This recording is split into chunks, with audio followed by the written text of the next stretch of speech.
Oh, I'm good. I did. I brought some.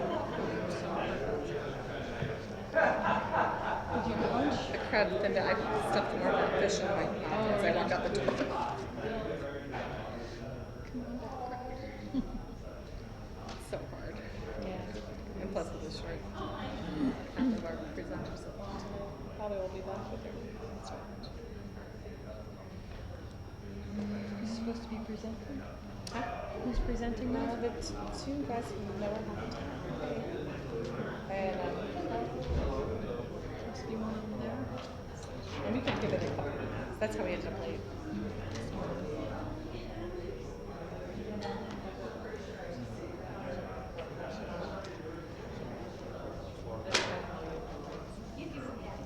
That's good right there.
Good afternoon, everyone. We started our lunch break a little bit late, so people are trickling in, and the Coast Workshop is just finishing up. So we'll give it 1 or 2 minutes, but we're going to get that going. So thank you for your patience.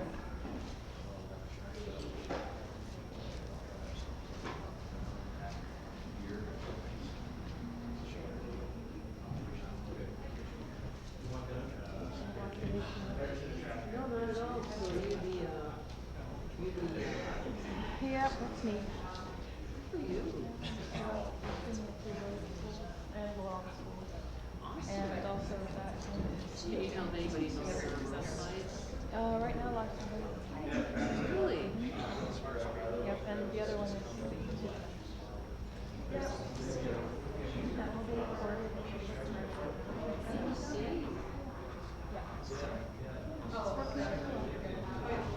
So you just get to watch everything?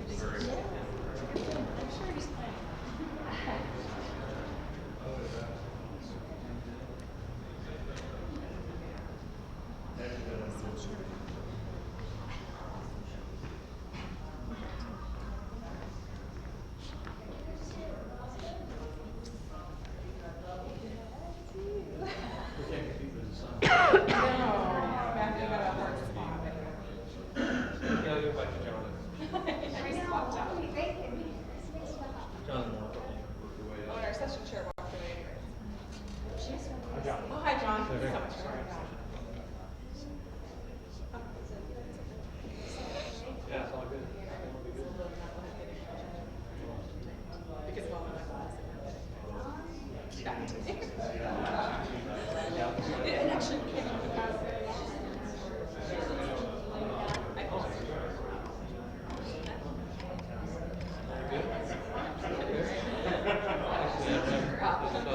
Yeah, no, everything went really well. I appreciate it. Out of curiosity, my favorite team, do you have a full account? Okay. Because I usually carry on my. Yeah, okay. Yeah, Julie.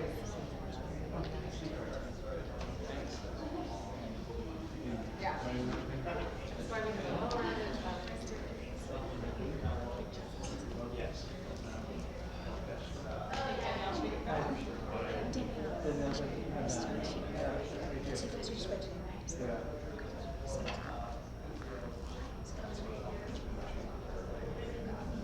Good afternoon again, everyone. I'm going to ask that everyone takes their seats, and if you want to come up to the front, that would be great, or just fill in the gaps. I think people will be trickling in through the afternoon. I thank our first speaker, Matthew, who has to get up after it's coming out of the sun. I'm going to turn it over to our session chair, our session number 2 chair, and that is Danielle Ringer, and she's with the University of Alaska Fairbanks. And she works and is based out of Kodiak. So I welcome Danielle, and she'll be session chair for the afternoon.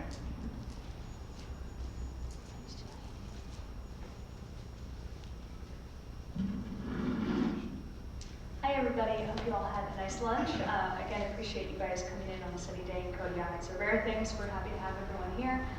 Like Julie said, I work with the University of Alaska Fairbanks and live here in Kodiak. I'm part of the fishing family and then do commercial fisheries research myself.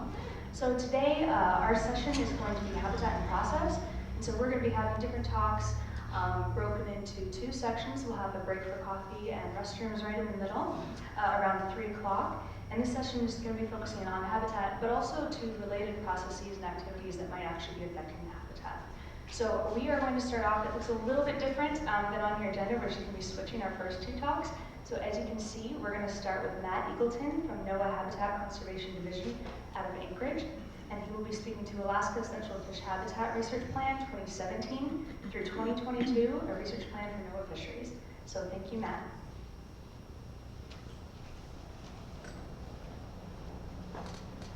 Well, thank you, Debbie, and thank you for the big crowd after lunch. And we're competing with the sun, of course. Again, my name is Matt Eagleton, and I've been the EFA's coordinator for the Alaska region for the past 20 plus years, and 30 years in fisheries. Anybody need to know that, it's fine. We speak a lot to the folks at the council. I see Julie out there. And I saw Mr. Fields and everything, so that was nice.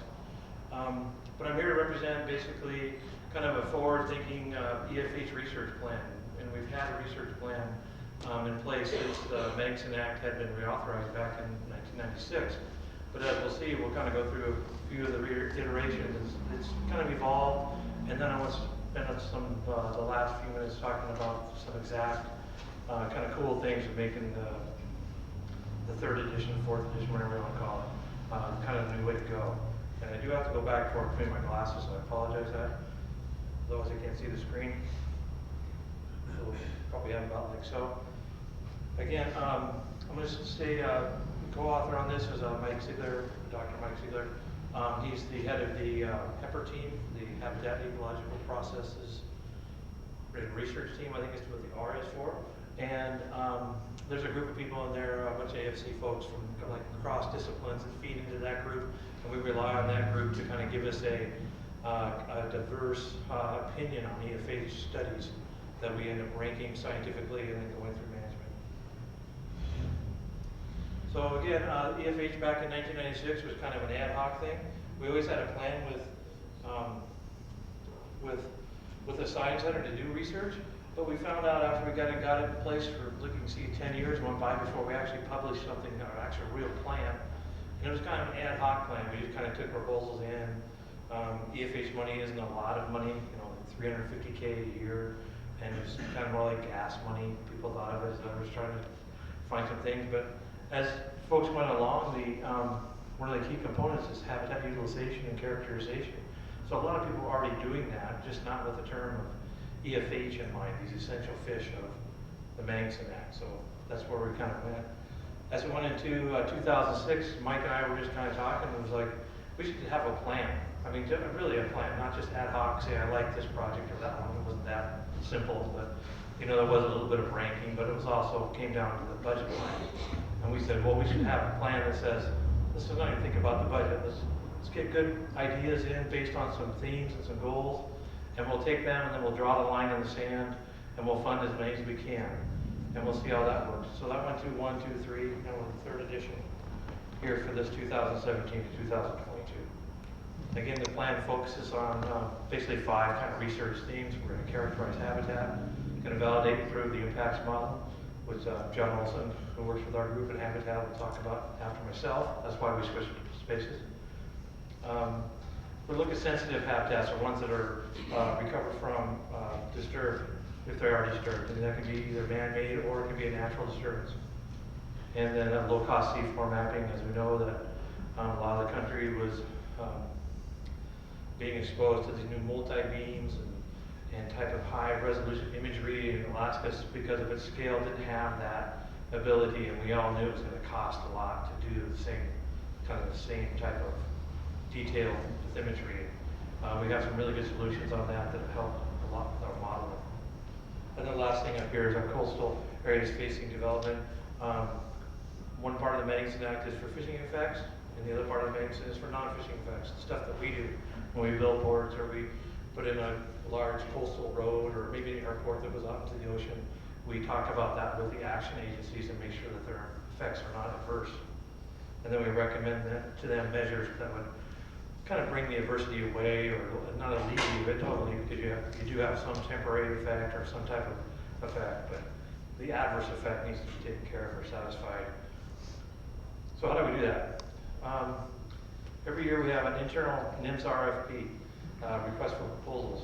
And I say internal because it has to have, at least we feel, the money is so small to go out like on a broad, you know, like a big wide open national or some type of competitive RFP, we would not entertain. We're not NPRB basically. So we have such a small amount of money. And we wanted to also keep it center focused. So center scientists, so AFSC, Kodiak Lab, Tesmery folks are the PIs, and they come in with little projects, you know, up to 100K or so. We entertain 4 or 5 of those every year, and we ask for those in the fall, around October, and then in November we rank them as a scientific group. This goes back to Dr. Ziegler again. We have the HEPR team that serves as our kind of sounding board for science, and they rate these things on 4 different criteria, like success, or does it have meritable these terms are very scientific a bit above me, but they rate other proposals like this around NOAA. And they give us a scientific scoring of these, and it's just blanket, you know, from score 5 to 0, they lay out a list of how these things meet. So then it gets to management prioritization. That's where we come in. So as the EFH coordinator and then my supervisor, the assistant regional administrator for Habitat, and Mike, we sit down and go, here's how they score scientifically, but hey, management has an emerging need. Maybe it came from the Fishery Council, or maybe it came from the Science Center, say we need to look at corals. There's some kind of management need that we then fold into the process.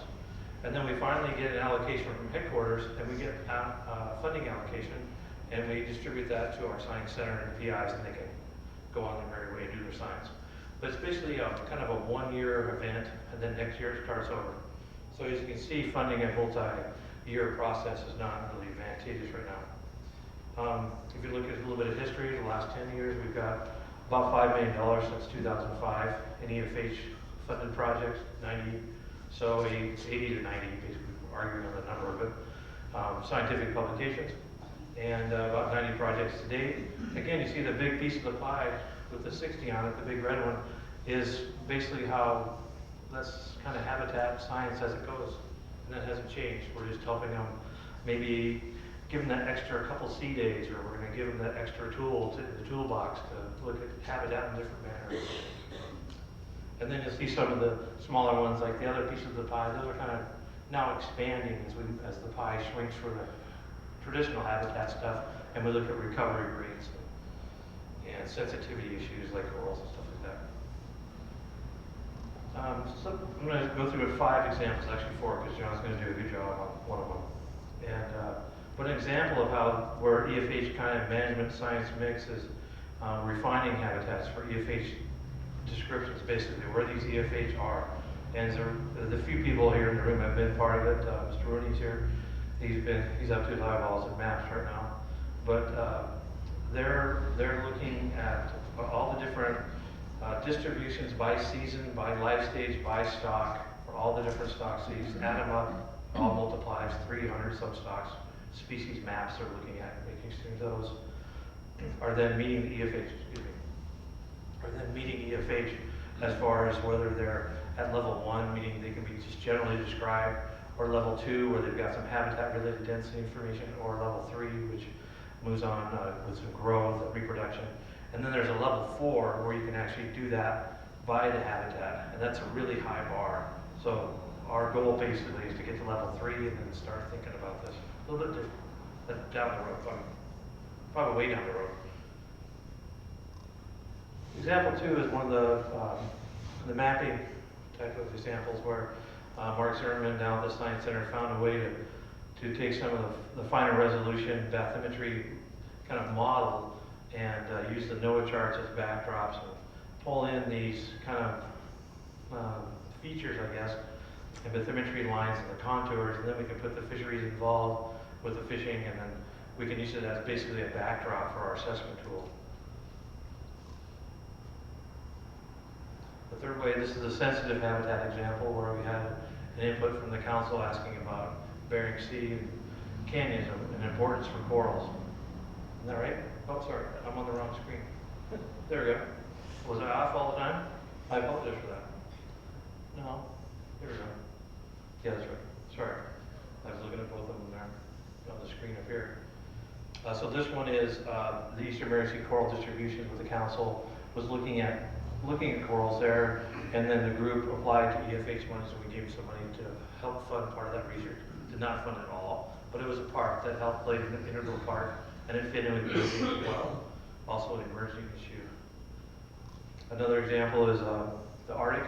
So everybody knows we have a few Arctic species with EFH, cod, crab, and another cod. So 2 cods and a crab. But they're assessed a little bit differently in that we don't have a fishery up there, so we're just kind of looking at their stocks and still trying to figure out their distributions. And in this case, our author wanted to look at kind of winners and losers if there was going to be a shift in some regime or a warmer trend, as everybody's calling it now. So you have winners and losers. You know, you're going to have maybe some lower Bering Sea type species moving up there, they're gonna win. They're gonna expand their habitat range. But maybe the existing species up there like cod are gonna lose because their habitat's gonna be now competitive with another stock.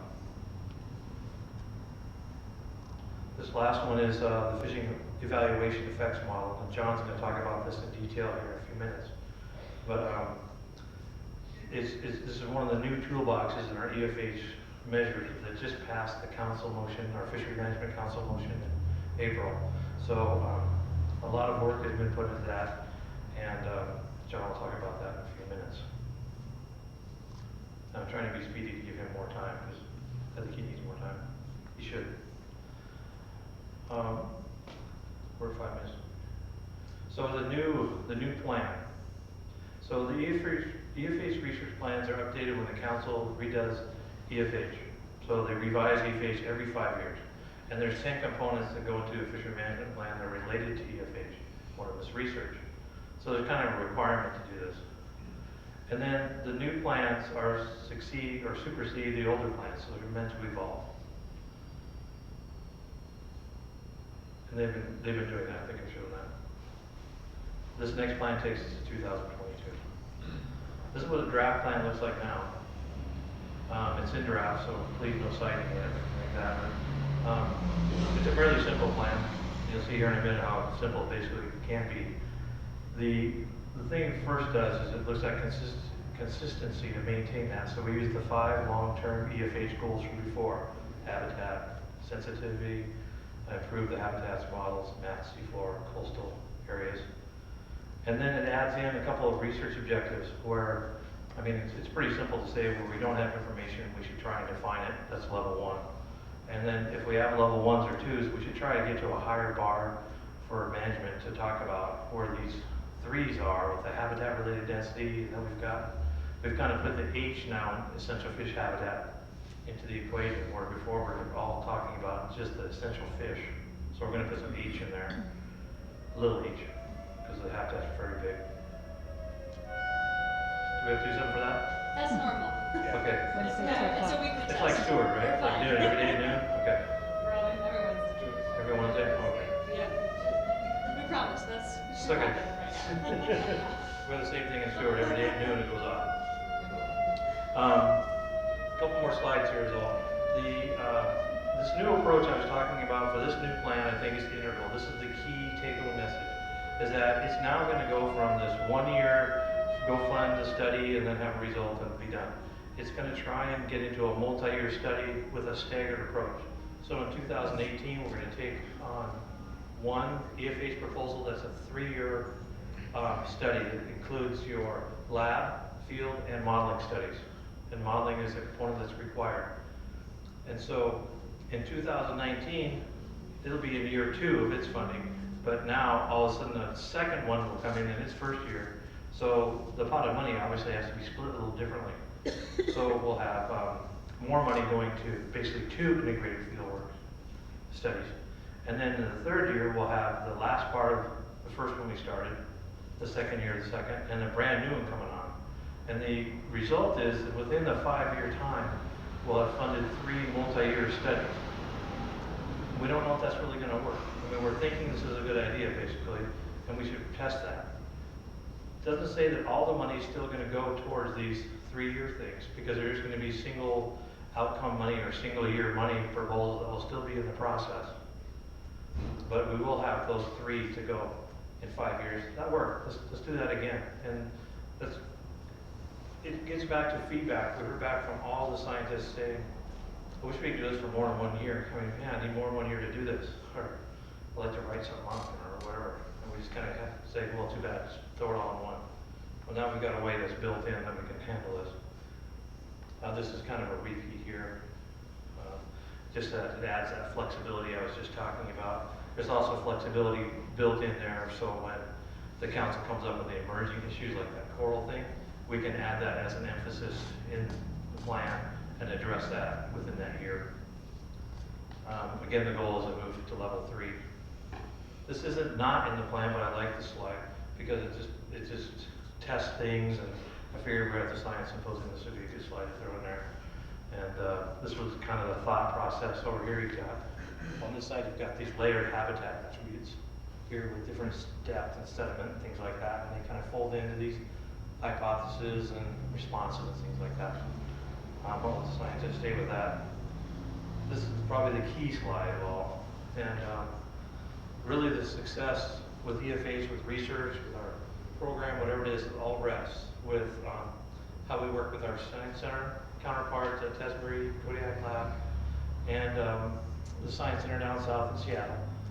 We work, there's very few of us, John and I, and maybe a couple other folks in the regional office that does this.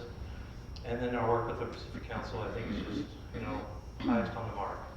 So I think everybody that had a chance to be a part of this last 5-year review, which is just finishing up, and as we look towards the future, we'll use this new plan to go forward. Thank you.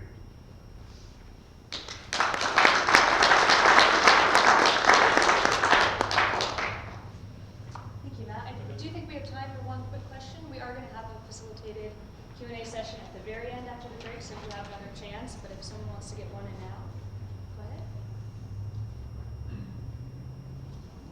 All right. Yeah, Julie.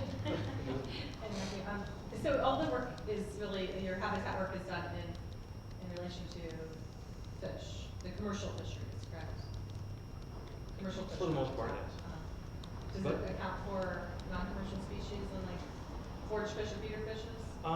We've entertained some ecosystem component species and some forage fish stuff, and we did a bunch of stuff with skates with Olaf a while back, and another Dr. Jerry Hoff who did some. So it doesn't have to be limited to just the fish target. And we also have to look at the non-fish side. So we've funded projects on eelgrass, and we've done small nearshore surveys. It just, if we can meet one of those 5 themes, and they propose a good, sound project, it's not always the case where the best science project wins in this process. It's, does the best science project meet our management need to better understand something? So, hopefully that helps. Okay. Thank you, Matt.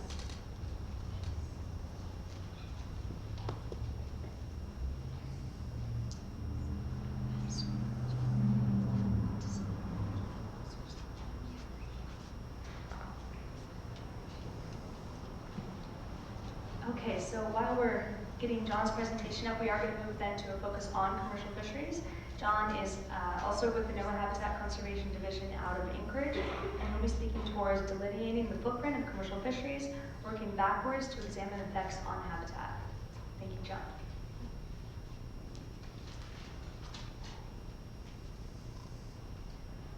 All right, thank you. I'm John from the Habitat Division in Anchorage, and the Habitat Division has been involved in this process that Matt kind of outlined for the past 5 years, looking at EFH. It's mandated by the Magnuson-Stevens Act to every 5 years go back and look what we've done. And this past 5-year cycle, there's been some pretty serious advances in both the species modeling and the fishing effects modeling that we're using to assess essential fish habitat. The third component of that is that we believe, probably for the first time globally, we're able to take the output of this fishing effects model and have the stock assessment authors look at what the effects of fishing are on the stock in their normal stock assessment process. So, excuse me. So I'm going to cover first the fishing effects model, then the stock author review, and finally just some thoughts on where we're trying to go with this fishing effects and EFH modeling in the future. This is an image of what the fishing effects model output looks like, the end of the entire model. This shows the habitat reduction for all gear types, so pelagic trawl, non-pelagic trawl, longline, and pot, over, in this case, the domain of the Bering Sea, and it's in the cumulative percentage reduction of those habitat types. Just so you have an idea of what the process that I'm going to talk about here. This is the conceptual model of conceptual diagram of the fishing effects model.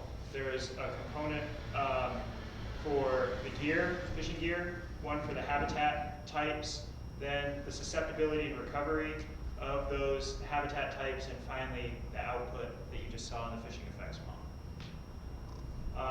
So the first part was to look at the fishing gear, delineate the effect that that gear might have on the bottom. So we needed some good information on what the gear was for each one, what the dimensions of each one of the gears were, how much they were on the bottom. So with long lines and pots, they were considered to be on the bottom all the time. For pelagic trawl, depending on what they were fishing, a certain amount of time on the bottom, and similarly for non-pelagic trawls. And we really had some great information to work off of because of the work of the folks at the Observer Program down in Juneau, and then Steve Lewis at the regional office used the VMS data that's now being collected to develop this catch-in areas database. Some examples, and again, it's confidential data, so I can kind of show you the images, but nothing that would identify where it might be. So this is the kind of information that we can now collect rather than having endpoint only. We used to have an endpoint in a grid and summarize all that effort into the one grid instead of looking at where the fishing events actually happened. This is important because there's a variety of different ways that you can look at 25% bottom contact, whether it's all over an entire grid or whether it's in one area of the grid. And at 90%, you really see how that happens. And I think when you look at these kind of reviews nationally, often people will multiply how long a fishing event was, how wide the gear might be, all up and mow the lawn across and not look at where the fishing actually happened. We did a lot of cooperative industry. Craig Rose, who's a retired fisheries employee who's done a lot of work on gear modifications here in Kodiak and around Alaska, together this gear table. So we now have by fishery, by vessel type, catcher vessel or processor, by area, by gear type, by the primary target and a secondary target, by vessel length, in the cases organism recovery would be. There's over citations in that database, about 14 Alaska specific, but it's different. You have recovery periods from organisms like corals and sponges that might be 100 years to have a study completed that will show you what the recovery might be. The classification of the habitat features in the fishing effects model now include 14 biological habitat features and 12 geological habitat features, understanding that in some places sand waves and biogenic burrows are important habitat for some species. We also relied on that Grabowski paper to look at the susceptibility and recovery of those organisms, and this is output from those tables where for each one of those habitat types, for each gear type, you have a score about how long it takes, or what the susceptibility of that organism might be to that gear and what the recovery might be. Again, this is not as robust as